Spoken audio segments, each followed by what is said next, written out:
የሳውዲ አረቢያ መንግስት የኢትዮጵያን ስደተኞች ስም ጠርቶ አንድ ሰበር አስደንጋጭ መግለጫ አውጥቷል። እንዲሁም የበረራ ጉዳይ የብዙዎቻችሁ ጥያቄ ሆነው የበረራ ጉዳይ አንድ ሰበር መረጃ ወጥቷል። እስር ቤት ስላሉትም ሆነ ውጭ ስላሉት እንዲሁም የልጆችን ጉዳይ እጥር ምጥን አድርጌ በዝርዝር እመለስበታለሁ። በረራ ላስጨነቃችሁና ግራ ለተጋባችሁ ስላለው ወቅታዊ ጉዳይ በዝርዝር መለሳለሁ።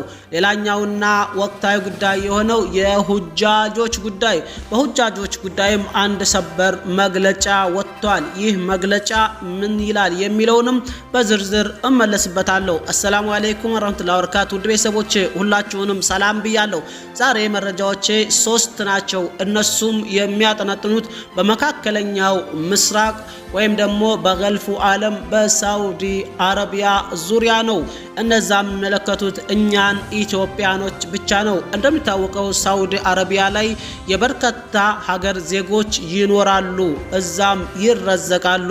ነገር ግን ሳውዲ አረቢያ ዛሬ ያወጣችው እጅግ በጣም አስደንጋጭ መግለጫ የኢትዮጵያን ዜጎች ስም ብቻ ነጥላ ነው። ምናልባትም ሳውዲ አረቢያ ላይ የሚኖሩ ዜጎች ከ100 ሀገር በላይ ሊሆኑ ይችላሉ። የተለያዩ ሀገር የመጡ ምናልባት ከ100ና ከዛም በላይ ሊሆኑ ይችላሉ። ሳውዲ አረቢያ ላይ ሀታ የአሜሪካና አውሮፓ ሀገር እንኳን ሳውዲ አረቢያ ላይ ይሰራሉ ማለት ነው። በተለያዩ የሥራ ዘርፎች ስራችን ይለያይ እንጂ። ነገር ግን ሳውዲ አረቢያ ዛሬ ኢትዮጵያኖችን ብቻ ስም ነጥላ ነው። በዝርዝር ምን አለች የሚለውን ቀጥታ ወደ አማርኛ ተርጉሜ ፔጃቸው ላይ ገብቼ አነብላችኋለሁ ማለት ነው። ሁላችሁንም ይመለከታል፣ ሼር እንድታደርጉት። ሌላኛውና የበረራ ጉዳይ ነው። በረራ እንዴት ነው ለምትሉ እሱንም በዝርዝር የኢትዮጵያ መንግስት ያወጣው መግለጫ በቀጥታ አነብላችኋለሁ። ሌላኛው አላህ ያወፈቃቸው የሁጃጆች ጉዳይ ነው። እሱም ምን አዲስ አለ የሚለውን በዝርዝር መለስበታለሁ።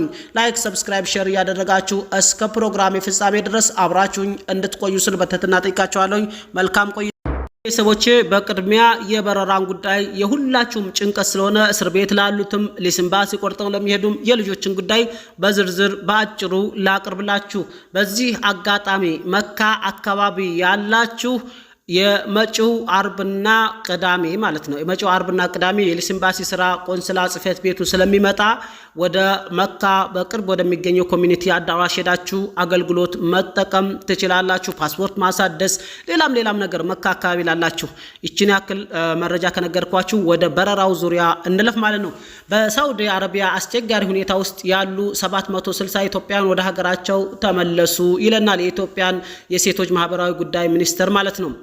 አዲስ አበባ መጋቢት 28 2018 በሳውዲ አረቢያ በአስቸጋሪ ሁኔታ ውስጥ የነበሩ ከ760 ኢትዮጵያን ወደ ሀገራቸው ተመልሰው ይላል። በሳምንት ውስጥ በተደረገ 6 ዙር በረራ የተመለሱት ሁሉም ወንዶች ሲሆኑ ከተመላሾች መካከል 12 እድሜያቸው ከ18 ዓመት በታች የሆኑ ታዳጊዎች ይገኙበታል ይለናል። እዚህ ጋር እንግዲህ አሁን ይሄን መናገር ያዘው እስር ቤት ያሉትን ነው። ሊስምባሲም ክፍት ነው። በዚህ አጋጣሚ ልንገራችሁ፣ ሊስምባሲም ክፍት ነው። የልጆች ጉዳይም ተዘግቶ ነበር፣ አሁን አዲስ ተጀምሯል። ምናልባት ነገ ተነጎዳ ሌላ ነገር ሊከሰት ይችላል፣ አይታወቅም። ለአሁን ግን ክፍት ነው ላችሁ ወዳለሁኝ። ሊስምባሲም ክፍት ነው። ፓስፖርት ያላችሁ ፓስፖርት የሌላችሁም ሊስምባሲያችሁን ቆርጣችሁ ወደ ሀገራችሁ መምጣት ትችላላችሁ። እስረኞችም እየበረሩ ነው። መረጃውን ልቀጥል። የኢትዮጵያ መንግስት ያወጣውን መስከረም 5 2018 በተጀመረው ዜጎችን ወደ ሀገር ቤት የመመለስ ስራ እስካሁን 62828 ኢትዮጵያውያን ወደ ሀገር መመለስ ተችሏል ይላል ማለት ነው። 62828 ኢትዮጵያኖች እንግዲህ ከእስር ቤት የመጡ እጅግ በጣም በርካታ ስደተኞች ናቸው። አሁንም በነገራችን ላይ አሁንም እየተሰደዱ ከሚመጡት በላይ የሚሄዱት እየበረከቱ ነው ማለት ነው። አሁን በባህር በርካቶች እየሄዱ ነው። ሚኒስቴሩ በህገ ወጥ የሰዎች ዝውውር አስከፊነት ዙሪያ ህብረተሰቡን ለማስገንዘብ መደበኛ ያልሆነ ፍልሰትን ለመከላከል ደህንነቱ የተጠበቀ ፍልሰት አማራጭን ለማበረታታት የሚያስችሉ ስራዎችን እየሰራ ይገኛል። በተጨማሪም ለተመላሽ ዜጎች በአየር ማረፊያና ማቆያ ማዕከላት ተገቢውን ድጋፍ እና እንክብካቤ የማድረግና ከቤተሰብ ጋር የማቀላቀል ስራውን ከሚመለከታቸው ባለድርሻ አጋር አካላት ጋር በቅንጅት እየሰራ ይገኛል። አዎ ይሄ 3000 ብር እየሰጠ እየተሰጠ ነው የሚሄዱት ማለት ነው። የትራንስፖርት 3000 ብር እንደዛ እየሰጣቸው አንድ ቀን 2 ቀንም እዛ እያረፉ ወደ መጡበት ወይም ወደ ቤተሰቦቻቸው እየተሸኙ ይገኛሉ። ስለዚህ የልጆች ክፍት ነው፣ ሊሲምባሲ ክፍት ነው። እስረኞችም ከጅዳም ከሪያድም እየበረሩ ነው። እድሉን ተጠቀሙ። በተለይ ስራ የሌላችሁ ቁጭ ብላችሁ ገንዘባችሁን ከምትጨርሱ ምናልባት እዛ የመኖር አማራጭ ከሌላችሁ ወደ ሀገር የመምጣት ደግሞ አንገብጋቢ ጉዳይ ካላችሁ ወደ ሀገራችሁ መምጣት ትችላላችሁ። ሌላኛውና ወቅታዊ ጉዳይ ሆነው የሳውዲ አረቢያ መንግስት የኢትዮጵያን ስም ጠርቶ የኢትዮጵያን ስደተኞች ስም ጠርቶ ያወጣው አስደንጋጭ መግለጫ ነው። እሱንም እኒውና ወደ ሁጃጆች ጉዳይ የሁጃጆችን ጉዳይ አንድ ሰበር መግለጫ ወጥቷል። እሱንም አብረን የምናይ ይሆናል ማለት ነው። እስከ ፕሮግራም ፍጻሜ አሁንም አብራችሁን ቆዩ። ሐሳቡን ተወደዳችሁት ላይክ ሼር ያደረጋችሁ ኮሜንት ቦታ ላይ ደግሞ ሐሳባችሁን አስቀምጡላችሁ ወዳለሁኝ። ውድ ቤተሰቦቼ የሳውዲ አረቢያ መንግስት ስለ ኢትዮጵያን ስደተኞች ያወጣውን አስደንጋጭ መግለጫ ደግሞ እንየው። ሳውዲ አረቢያ በሳምንት ውስጥ መደበኛ ባልሆነ መንገድ ወደ ግዛቷ ሊገቡ የነበሩ ያለቻቸውን ኢትዮጵያን መያዟን አስታውቃለች ይላል። የሳውዲ አረቢያ ውስጥ ጉዳይ ሚኒስቴር በሳምንት ውስጥ መደበኛ ባልሆነ መንገድ ወደ ግዛቷ ሊገቡ የነበር ያለቻቸውን በርካታ ኢትዮጵያ መያዟን አስታውቋል ይላል። ሚኒስቴሩ በአጠቃላይ ድንበር አቋርጠው በህገ ወጥ መንገድ ወደ ግዛቷ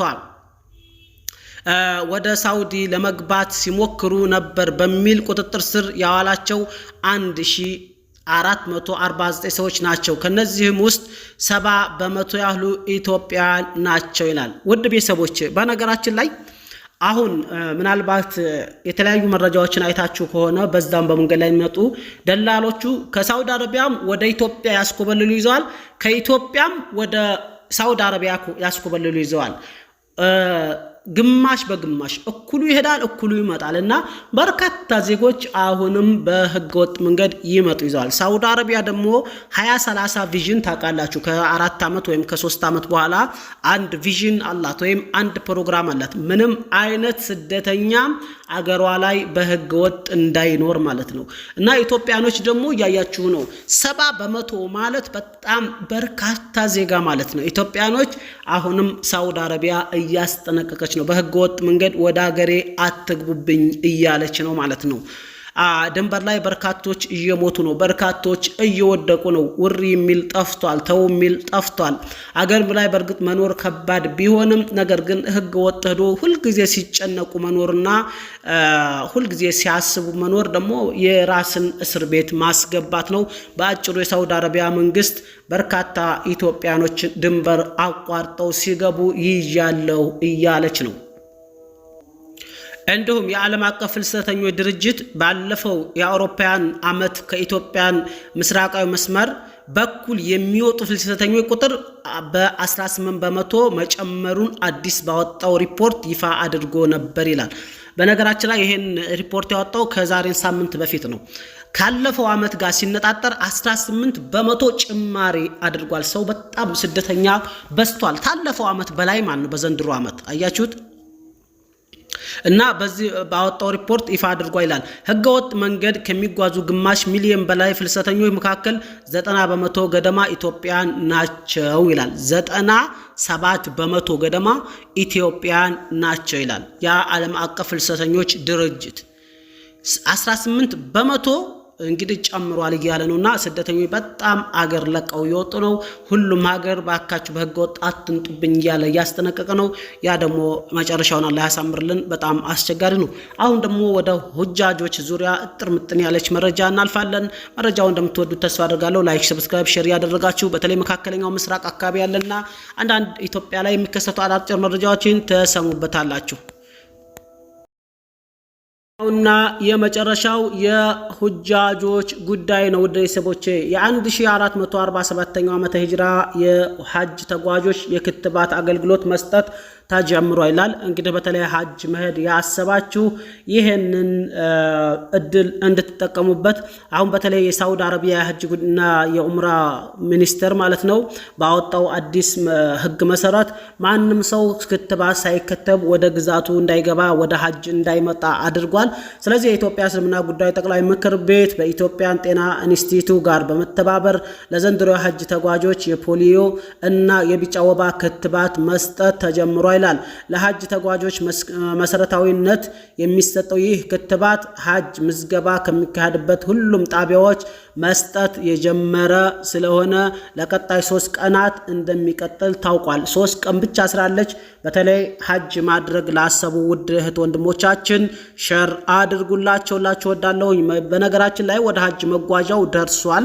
ምናልባት ትንሽ ቀናት የቀረችው እንደነገርኳችሁ ዘንድሮ ሐጅ ከሚያደርጉ ወይም ደግሞ ከሁጃጆች ውስጥ የመጀመሪያዎቹ ፓኪስታን ናቸው። ቀጣይ ህንድ እያለ ወደ ሳውዲ አረቢያ መዲናን የሚረግጡት ማለት ነውና አሁን በረራው እየተቃረበ ስለሆነ ክትባት አድርጉ ብለዋል። ክትባት ካላደረጋችሁ መሄድ አትችሉም እና ያው ሐጅ ለሚሄዱ ሰዎች ክትባት እንዲያደርጉ 3 ቀን ብቻ ስለቀረች ሸር እንድታደርጉላችኋለሁኝ። ሰላም አለይኩም ወራህመቱላሂ ወበረካቱ። መረጃዬን በዚሁ እቋጨዋለሁኝ።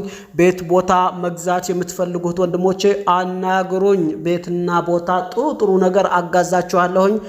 ኮሚኒቲ ላይ ስልክ ቁጥሬ ስላለ አናግሩኝ። ኢንሻአላህ ጥሩ ቤት ጥሩ ቦታ አጋዛችኋለሁ። ሰላም አለይኩም ወራህመቱላሂ ወበረካቱ።